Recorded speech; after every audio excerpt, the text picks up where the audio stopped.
Hi everyone, my name is Deepika Dimri. और जो आज का जो वीडियो है it is related to present perfect continuous tense. Present perfect continuous tense because this video was not uploaded, so I made this video. हमने past start कर दिया था एंड इट वॉज रिमेनिंग, तो इसको कर लेते हैं। What is present perfect continuous tense? Present का मतलब आप जानते हैं वर्तमान, परफेक्ट का मतलब होता है पूर्ण, कॉन्टिन्यूस का मतलब होता है कोई भी चीज़ जो लगातार चल रही हो। तो इसीलिए हमने इसको लिखा है।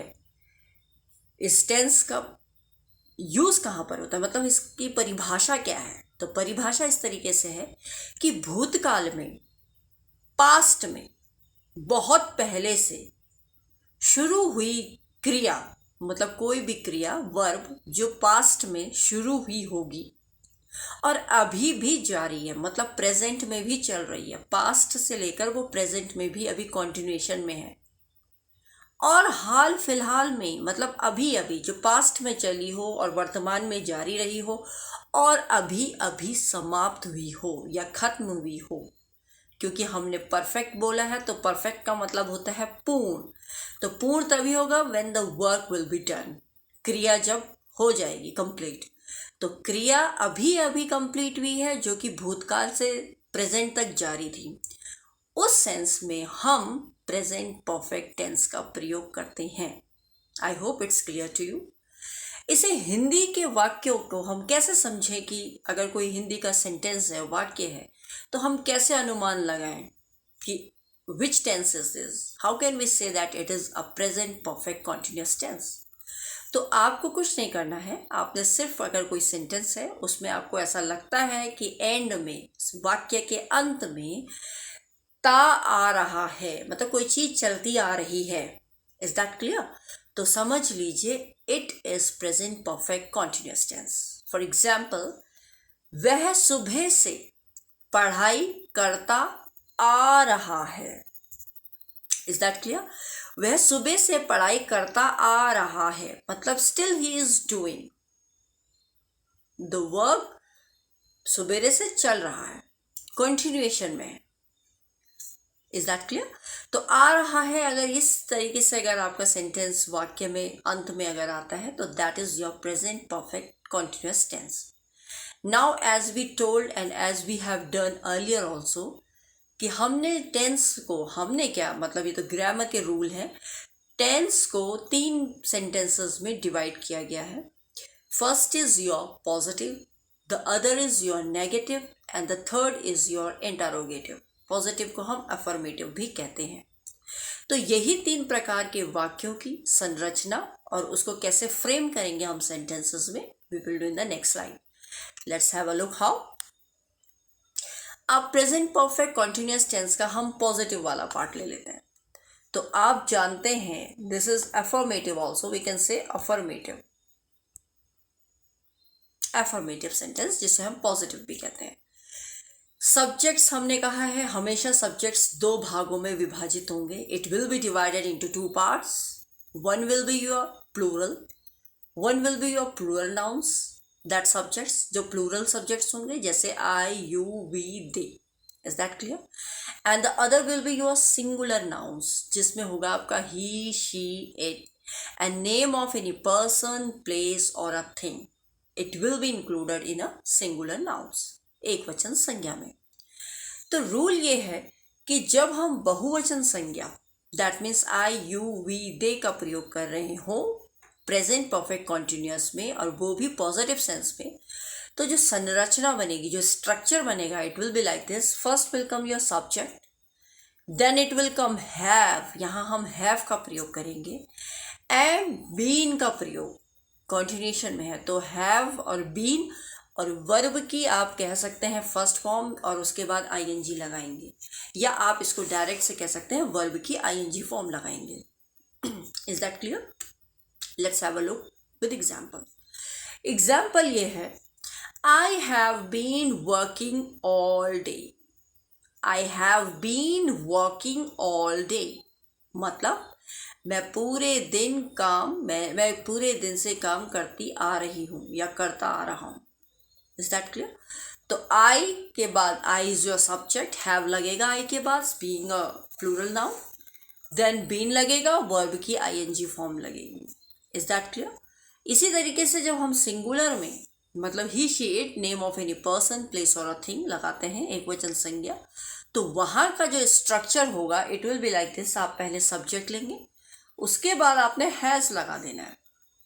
Have will be in the case of plural, और हैज का प्रयोग हम एक वचन संज्ञा के साथ करेंगे। एंड ऑफ कोर्स हम बीन का प्रयोग करेंगे, कंटिन्यूएशन में है, और वर्ब की आईएनजी फॉर्म लगेगी। इसको हम एग्जाम्पल से समझ लेते हैं। It has been raining since morning, मतलब सुबह से। इट को हमने सब्जेक्ट लिया है, it is subject, has been लगेगा रेनिंग, रेन इज योर क्रिया, वर्ब आईएनजी फॉर्म लग गया रेनिंग। तो it has been raining since morning, मतलब मॉर्निंग से लगातार वर्षा हो रही है, बारिश चली आ रही है, होती जा रही है। Is that clear?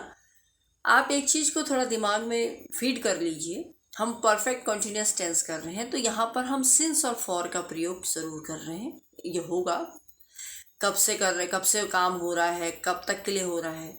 तो सिंस और फॉर में I have made a video, the link, it is the same link, you have to go through the video my this channel, and you can see the difference between since and for and how to use since and for. There is a video related to that part. अभी मैं एक short में आपको बता दूं, since और for का प्रयोग हम कहाँ करेंगे। for का प्रयोग हम टाइम पीरियड के लिए करते हैं, दौरान, ड्यूरेशन ऑफ टाइम, वहाँ पर हम for का प्रयोग करेंगे। And a point, starting point of time या एक पर्टिकुलर टाइम, वहाँ पर हम सिंस का प्रयोग करेंगे। जैसे बरसात सुबह से हो रही है, तो starting point of time was morning. Is that clear? And still it is been in a continuation, तो बारिश अभी तक हो रही है। Is that clear? तो ये था आपका positive sentence of present perfect continuous. इसके बाद हम इसका दूसरा पार्ट करेंगे, वो है आपका नेगेटिव सेंटेंस। आपको पता है नेगेटिव सेंटेंस किसे कहते हैं। नेगेटिव सेंटेंस हम उसे कहते हैं जिस सेंटेंस में या जिस वाक्य में नो, नॉट, नेवर ऐसी चीज़ें, ऐसे वर्ड अगर आ रहा है, नहीं मतलब सेंस है नहीं, then that is definitely a negative sentence. Again, the sentence is divided into two parts. First subject is your plural, जिसमें I, you, we, they आएगा। इसका जो स्ट्रक्चर है it will be like this. First will come your subject, उसके बाद आपका have आएगा, उसके बाद आपका नॉट आएगा। मेक इट माइंड, हैव आएगा, नॉट आएगा, देन बीन आएगा, और वर्ब की आईएनजी फॉर्म लगेगी। सब्जेक्ट, हैव, फिर नेगेटिव नॉट, फिर बीन, फिर वर्ब का आईएनजी फॉर्म। तो इसको हम एग्जाम्पल से समझते हैं। I have not been swimming for 4 hours. I have not been swimming for 4 hours. मतलब मैं 4 घंटे से मैं तैर नहीं रहा था। Is that clear? मैं 4 घंटे से तैर नहीं रहा था, या मैं 4 घंटे से तैर नहीं रहा हूँ। था नहीं लगाएंगे आप, हूँ लगाएंगे, क्योंकि कोई भी चीज़ करती आ रही है, प्रेजेंट है, तो मैं 4 घंटे से तैर नहीं रहा हूँ। Is that clear? तो यहाँ पर इसको हमने नेगेटिव सेंटेंस में हमने इसका यूज करना है। Then comes your singular, he, she, it, name of any person, place, ये भी लगा सकते हैं। इसमें आपका क्या आएगा, सब्जेक्ट लगेगा। बस आपको डिफरेंस इतना सा है कि यहाँ हैज़ लगा देना है, सिंगुलर के साथ हैज़ का प्रयोग करना है, प्लूरल नाउन्स के साथ आपने हैव का प्रयोग करना है। बाकी the entire process is same. जैसे हैज़ लग गया, फिर नॉट लग गया, फिर बीन लग गया, और वर्ब की आईएनजी फॉर्म लग गई। Let's have a look over the example. Example है आपका, she has not been suffering. She has not been, I think it's not visible, but I will let you know. It's not suffering, please make it clear. It is sleeping, sleeping. Actually, the font is very small, so might be not visible. You can go through the video by the recorder, as it is sleeping, sleeping, sleeping. Please make it clear. It's not suffering. It seems to be like that. अगर zoom करेंगे तो पता चल जाएगा ये sleeping है. So she has not been sleeping since 6 o'clock. What does it mean?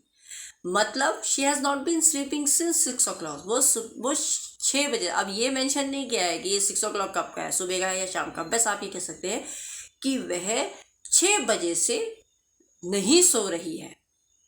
अब we don't know whether it is in the morning और in the evening, it is not mentioned there. तो 6 बजे से वो नहीं सो रही है. तो नहीं सो रही है पे हमने फोकस करना है. क्यों? क्योंकि नेगेटिव सेंटेंस हम पढ़ रहे हैं and that is also in a continuation. Is that clear? Next, moving on to the next, that is your last, that is your interrogative sentence. Interrogative sentence is what? प्रश्नवाचक वाक्य. And definitely इसमें प्रश्नवाचक चिन्ह जरूर लगेगा because we are asking the question. As we have said earlier, 2 भागों में the subject is being divided. तो plural nouns के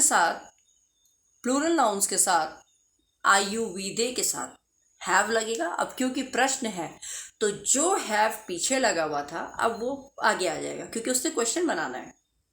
इज दैट क्लियर? तो have लग जाएगा, उसके बाद आपका subject लग जाएगा, then been, उसके बाद वर्ब की ing form, and like last प्रश्नवाचक चिन्ह लगेगा. Might be it not visible, या I think it is visible. तो उसके बाद प्रश्नवाचक चिन्ह लगेगा, हैव लगेगा इन प्लूरल केस, हैव लगेगा, सब्जेक्ट लगेगा, देन बीन लगेगा, फिर वर्ब की आईएनजी फॉर्म लगेगी एंड क्वेश्चन मार्क. ये एक स्ट्रक्चर है. इसी से हम एग्जाम्पल बनाते हैं. Let's see how. Have you been helping her for 4 hours? क्या तुम उसकी मदद 4 घंटे से करते आ रहे हो? Is that clear? क्या तुम उसकी मदद 4 घंटे से करते आ रहे हो? मतलब क्या तुम तब से उसकी मदद करते ही आ रहे हो, अभी तक भी चल रहा है? Is that clear? तो ये प्रश्न हो गया कि तुम ऐसे करते आ रहे हो. It is a question. Have लग गया. इसी तरीके से जब हम सिंगुलर का यूज़ करेंगे, ही, शी, इट, तो इसके आगे हमने पहले हैज़, जो पीछे लगता है वो हैज़ अपने आगे लगा देना है. फिर अगेन सब्जेक्ट बीन लगेगा, वर्ब की आईएनजी लगेगी और प्रश्नवाचक चिन्ह लगेगा. इसमें जैसे एग्जाम्पल से हम समझ सकते हैं. Has Ram been living here since 2012? Make it clear. Has Ram been living here since 2012? क्या राम यहाँ 2012 से रहता आ रहा है? 2012 that was the starting point of time, इसलिए हमने वहाँ सिंस का प्रयोग किया है. और अगर आप इसी उसमें फॉर्मेट में ऊपर अगर देखें, मैंने जहाँ पर प्लूरल का किया है वहाँ मैंने फॉर का प्रयोग किया है. This is FOR, for 4 hours, क्योंकि ड्यूरेशन कितना है? 4 घंटे. तो duration of time, duration of period, इसलिए हमने फॉर का प्रयोग किया यहाँ पर. Make it clear. यहाँ फॉर इसलिए लगा, यहाँ सिंस नहीं लगेगा. और सिंस हमने नीचे इसलिए लगाया क्योंकि वो स्टार्टिंग पॉइंट ऑफ टाइम है. कोई भी चीज़ जो हुई है उसका शुरुआती समय कब से था, तो उसका रहने का जो राम था उसका रहने का समय क्या था? 2012. तो वो स्टार्टिंग पॉइंट ऑफ टाइम था उसके लिए, इसलिए हमने सिंस का प्रयोग किया है. So has Ram been living here since 2012? क्या राम यहाँ 2012 से रहते आ रहा है? This is the question, this is the प्रश्न. तो ये प्रश्नवाचक वाक्य हो गया. I hope the video is clear to you. So this was a detailed study of present perfect continuous tense. If you feel you have some doubts or you want to give some comments, then please make it in a comment box. और please जिन्होंने अभी तक ये channel subscribe नहीं किया है या जो अभी चैनल पे नए आए हैं, then please subscribe this channel so that we can also be motivated and at the same time we can make more videos of your interest. So till then, bye, take care. Bye.